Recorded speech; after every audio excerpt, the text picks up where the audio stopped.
C'est une leçon très vitale à connaître, à expérimenter, à vivre, qu'il nous faut apprendre. Nous l'apprenons toujours à nouveau dans notre vie chrétienne. Frères et sœurs en Christ, enfants de Dieu, si nous fixons nos yeux ailleurs que sur le Seigneur Jésus, nous faiblissons. Nous lâchons prise.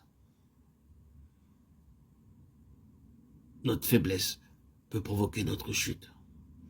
Il nous faut donc regarder toujours à Jésus-Christ, regardant à Jésus, ayant le respect dû au sein de Dieu. Nous ne disons pas qu'il faille regarder chaque serviteur de Dieu avec méfiance et se dire sans cesse, naturellement, il n'est pas parfait, vous savez, rendons l'honneur à qui nous devons l'honneur, mais n'édifions jamais notre foi sur un homme, si bon soit-il. Prenons pour illustration l'histoire de Barnabas.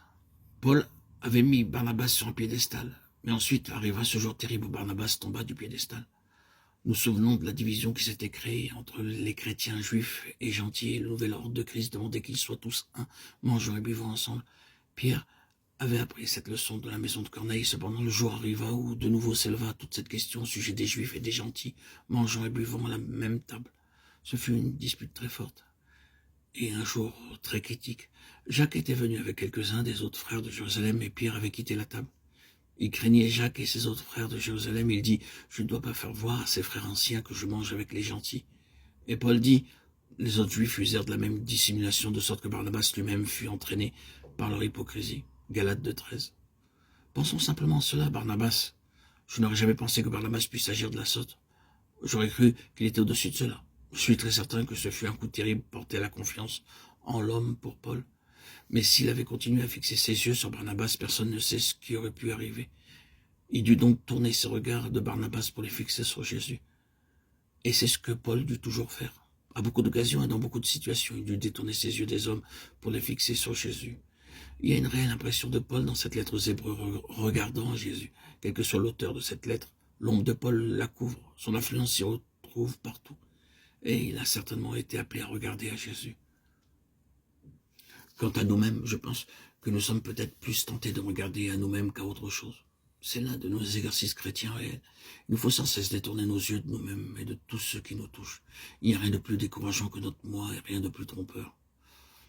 Nos propres jugements sont tous trompeurs, ainsi que nos pensées et nos idées. Ce ne sont pas les pensées de Dieu. Il nous faut détourner nos yeux de nous-mêmes, mais pas pour regarder dans l'espace ou dans le vide.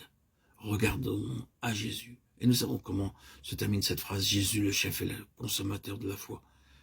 Est-ce que nous avons commencé ce chemin nous-mêmes? Sommes-nous un chrétien parce que nous avons décidé d'être un chrétien? Que le Seigneur nous aide s'il en est ainsi. Non, c'est lui qui est le commencement de notre vie. Ne sommes-nous pas heureux de pouvoir dire, c'est le Seigneur qui m'a trouvé, c'est le Seigneur qui a mis sa main sur moi. Ce qu'il a dit lui-même est toujours vrai.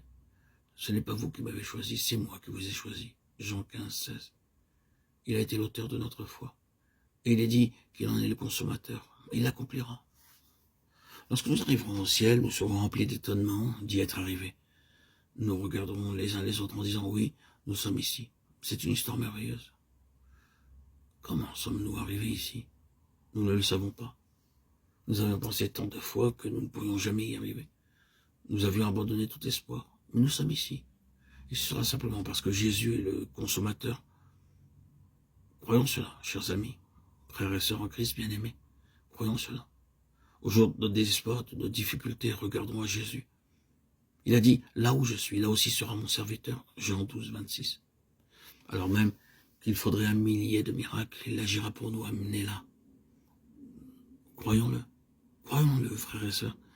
Saisissons-nous de cette assurance de nos deux mains et confions-nous en lui qui nous conduit dans la gloire, car telle est l'une des promesses de cette lettre, voulant amener beaucoup de fils à la gloire. Hébreux 2, 10. Et cela signifie, vous et moi,